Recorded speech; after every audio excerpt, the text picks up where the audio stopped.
Здравейте, слънчеви приятели! Аз съм Стефи.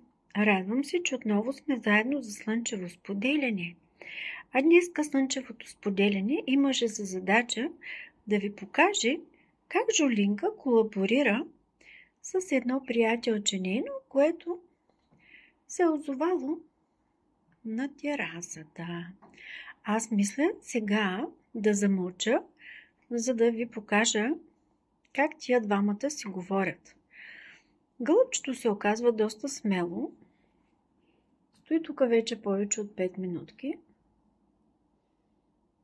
Мисля, че това е една женска, която редовно идва при нас. Понякога стои сама, понякога идва с мъжкия. Но според мен те са станали приятели с Жулинка, защото като гледам моята Жулинка как си поклаща опашчицата, чак се чудя каква е идеята. Дали иска да я оплаши, извинете, тук за моите движения, или по-скоро, излетя гълъбчето. Или по-скоро иска да си говори с нея, виждате ли? И понеже аз сега се наведа, гълъбчето се изплаши. И Жулинка сега ще си смени мода и ще прави нещо друго. Ето, вероятно ще отиде да си говори на другия край с него.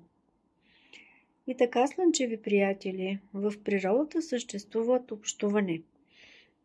Животните си говорят, дори и ние хората да не го виждаме. Това е едно прекрасно говорене. Прекрасно говорене и даже вече виждам как на нея липсва гълъбчето. Виждате ли как стои и го чака пак. Бъдете здрави, бъдете слънчеви, скъпи мои приятели. И до скоро. А сега Жулинка отива да си сложи малко кремче.